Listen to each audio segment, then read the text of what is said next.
ഇതിനകത്ത് rubber wash ഉണ്ടാവും അല്ലേ? റബ്ബർ വാഷ് ഇതിനകത്ത് പൊടി കയറി അടഞ്ഞു. ഈ റബ്ബർ വാഷ് ഡാമേജ് ആയ കേസുകളിലായിരിക്കും 90% ലീക്കുകൾ. അപ്പോൾ അത്തരം സാഹചര്യങ്ങളിൽ നമുക്ക് എന്ത് ചെയ്യാൻ പറ്റും? റെഗുലേറ്റർ ഓഫ് ചെയ്ത് കഴിഞ്ഞാൽ ഇല്ല. അവിടെ നമ്മൾ ചെയ്യേണ്ടതെന്ന് പറഞ്ഞാൽ മരക്കുറ്റി മരക്കുറ്റിയതിനു ശേഷം ചെറിയ അല്ലെങ്കിൽ സിലിണ്ടറിനെ ചരിച്ചതിന് ശേഷം ജസ്റ്റ് ഒന്ന് പുഷ് ചെയ്ത് കൊടുക്കാം. ഇത് പുറത്തുകൊണ്ട് വെച്ചാൽ ചെയ്യാൻ കേട്ടോ, പുറത്തുകൊണ്ട് ചെയ്യാം. ഇങ്ങനെ ഒരു മരത്തിനൊരു കഷ്ണം എടുക്കുക, ഇരുമ്പിന്റെ കഷ്ണം എടുക്കരുത് കേട്ടോ. ഇരുമ്പിന്റെ കഷ്ണം എടുത്ത് എന്താ സംഭവിക്കാം? ഇതിനകത്ത് ഒരു മെറ്റലാണ് ഇരിക്കുന്നത്, അത് സ്പാർക്കായി ഫയറാവും. അതുകൊണ്ട് നമ്മൾ തടി കഷ്ണം തന്നെയാണ്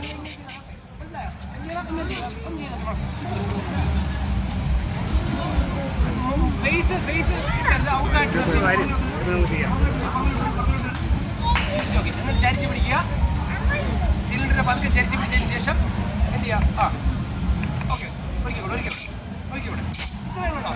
ഇത്രയും ചെയ്ത് കഴിഞ്ഞാൽ നമുക്ക് എന്തെങ്കിലും അതിനകത്തുള്ള പൊടി പടലം ഉണ്ടെങ്കിൽ പോകില്ലേ? വേണം കംപ്ലീറ്റ് അല്ല. അവരെന്തൊക്കെ കാര്യങ്ങളാണ് വീട്ടിൽ വന്ന് ചെയ്യേണ്ടതെന്ന് അറിയാമോ?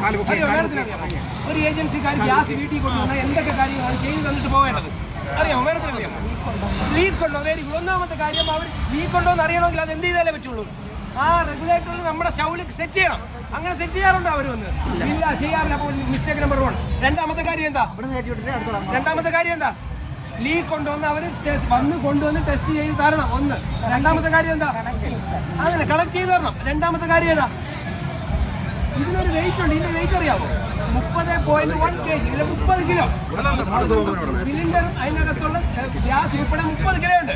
അത് 30 കിലോ ആണെന്ന് നിങ്ങൾ ധരിപ്പിക്കണം. അത് മുമ്പ് എന്ത് ചെയ്യണം? ആ ഒരു വെയിങ് മെഷീൻ കൊണ്ടുവന്ന് തൂക്കി കാണിച്ചു തരണം. അതാ നമ്മൾ കൊണ്ടുവന്ന സിലിണ്ടറിൽ കൃത്യമായിട്ട് എത്ര കിലോ ഉണ്ട്? 30 കിലോ ഉണ്ട്. ഈ 2 കാര്യങ്ങൾ ഉറപ്പിച്ച് ഇവിടെ ആരെങ്കിലും ചെയ്യുന്നുണ്ടോ?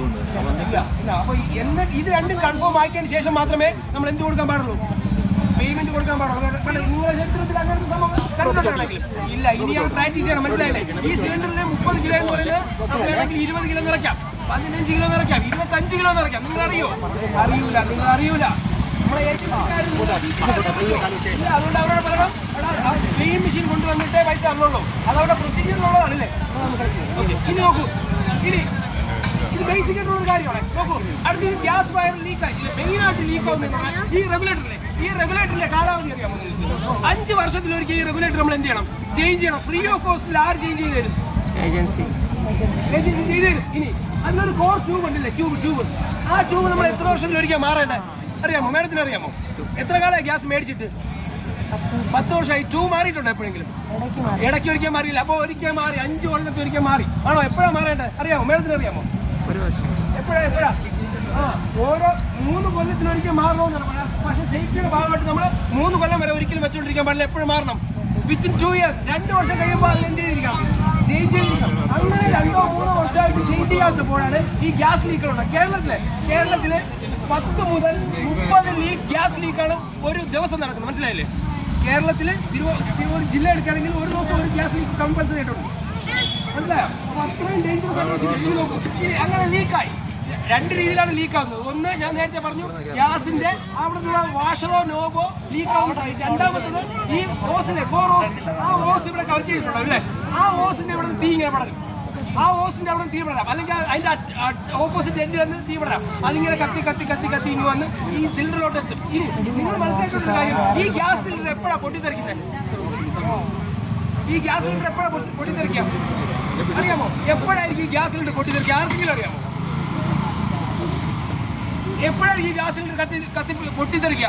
നിങ്ങൾ മനസ്സിലാക്കേണ്ട കാര്യം, നമ്മൾ ഈ ഗ്യാസ് സിലിണ്ടറിൽ ഇങ്ങനെ ലീക്കായി നോക്കൂ, ഇങ്ങനെ ലീക്കായി. ഇതിങ്ങനെ ഇരുന്ന് ഇത് എത്ര നേരം വേണമെങ്കിലും ഇങ്ങനെ ഇരുന്ന് കത്തിയാൽ എന്ത് ചെയ്യില്ല, ഒരു കുഴപ്പമില്ല. ഇത് എപ്പോഴാണ് പ്രശ്നം ഉണ്ടോന്നറിയാമോ? ചുറ്റുപാടുള്ള ഓബ്ജക്റ്റിൽ കത്തി ഇവിടെ നിന്ന് ചൂടടിച്ചില്ലേ, ആ സമയത്ത് മാത്രമേ ഇവ എന്ത് ചെയ്യുള്ളൂ, പൊട്ടിത്തെറിക്കുള്ളൂ. അപ്പൊ നിങ്ങൾ ടെൻഷൻ അടിക്കണ്ട. ഓസിന് തീ പിടിച്ചെന്ന് പറഞ്ഞാൽ ആരും പാനിക്കാവട്ടെ. നമുക്ക് എന്ത് ചെയ്യാം, ഇതിനെ എത്ര തീ ഉണ്ടെങ്കിൽ ഇവനെ ഇതുപോലെ പൊക്കിയെടുക്കാം കേട്ടോ. ഇതുപോലെ പൊക്കിയെടുത്ത് എവിടെ കൊണ്ടുപോകാം? പുറത്തിങ്ങനെ കൊണ്ടുവയ്ക്കാം. എന്നിട്ട് വേണം നമ്മൾ എന്ത് ചെയ്യാൻ, ലീക്ക് അടയ്ക്കാൻ. ആക്ച്വലി ഈ ഗ്യാസ് ഫയർ എന്ന് പറയുന്നത് എത്ര ഉണ്ടെന്ന് കേട്ടോ, ഇത്രയേ ഉള്ളൂ. നമ്മളെ കൈ വെച്ച് തീർക്കാൻ പറ്റുന്ന സാധനമേ ഉള്ളൂ, ഇല്ലേ? അത്ര സിമ്പിളാണ്. മനസ്സിലായില്ലേ? എങ്ങനെയാണെന്ന് ഞാൻ ഒരിക്കൽ കൂടെ കാണിച്ചു തരാം. ഓക്കെ, ഇത് കോർ ഓസ്. നമ്മൾ ഓസിനെ വലിച്ചു കയറി കഴിഞ്ഞാൽ ചിലപ്പോൾ ഫയർ ഇങ്ങനെ ഉണ്ടാവും. റെഗുലേറ്ററിൽ നിന്ന് വന്നാൽ നമുക്ക് ഇവിടെ ഓഫ് ചെയ്യാം അല്ലേ? ഇവിടെ ഓഫ് ചെയ്യാം. ഓക്കെ, ഞാൻ പറഞ്ഞു തന്നതാണ്. എത്ര റിസ്ക് ഉണ്ടെങ്കിൽ ഒരു റിസ്ക്കും ഇല്ല, വളരെ സിമ്പിളാണ്. ഇത്രയേ ഉള്ളൂ ഗ്യാസ്. ഇതാണ് നമ്മൾ അശ്രദ്ധ മൂലം എന്താവുന്നത്, വലിയൊരു ഫയർ ആവുന്നത് അല്ലേ? ഓക്കെ, അങ്ങനെയാണെങ്കിൽ ഒരാൾ വേണമെന്ന് ഇത് നടത്തി ആ ബുക്കൊക്കെ പൂർണ്ണമായിട്ട് അതല്ല പറഞ്ഞത്.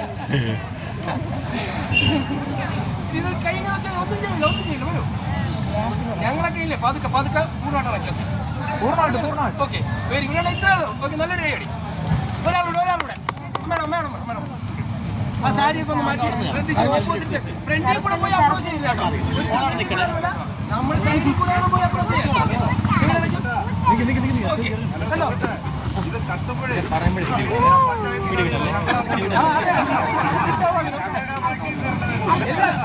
അങ്ങനെയല്ല.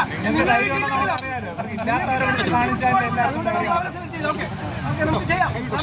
ഇനി നോക്കൂ, ഇനി നമ്മൾ നേരത്തെ പറഞ്ഞ പോലെ നമുക്ക് എന്താ ഈ പറഞ്ഞതുപോലെ 2 മെത്തേഡുണ്ട്. നമ്മൾ സിമ്പിൾ ആയിട്ട് വീട്ടിൽ ലഭ്യമായ സാധനങ്ങൾ വെച്ചിട്ട് ഈ ഗ്യാസ് അണയ്ക്കുന്ന 2 മെത്തേഡ്. ഓക്കെ, ഒരു സ്വിങ് ഇട്ടു, ഒരു സ്വിങ് പെട്ടെന്ന് പണി സാർ. ഓക്കെ, നമുക്ക് നോക്കാം. അല്ല, അത് നിങ്ങൾ വേറെ ഏജൻസി ഈ കൈ വരുന്നതെന്ന് പറഞ്ഞാൽ അവരുടെ ഒന്നാമത്തെ കാര്യം എന്ന് പറഞ്ഞാൽ നിങ്ങളുടെ എല്ലാവരും അവർക്ക് കുറ്റം പറയും. ഈ കോറോസ് ഡാമേജ് പറ്റി അത് അവർക്കാണ്, അതൊക്കെ അവർ റീപ്ലേസ് ചെയ്ത് തരും. ഓക്കെ, അല്ലാതെ ട്യൂബ് വഴിയുള്ള ഫയറൊക്കെ ആണെങ്കിൽ നമ്മുടെ റെസ്പോൺസിബിലിറ്റിയാണ്. അല്ലാതെ ഫസ്റ്റ് ടൈം നമുക്ക് ഫിറ്റ് ചെയ്യാൻ പറ്റില്ല. ആദ്യം ചെയ്യേണ്ടത് ഇതുപോലെ നനഞ്ഞ ഒരു ബെഡ്ഷീറ്റ് എടുക്കുക. ബെഡ്ഷീറ്റ് എടുത്തതിന് ശേഷം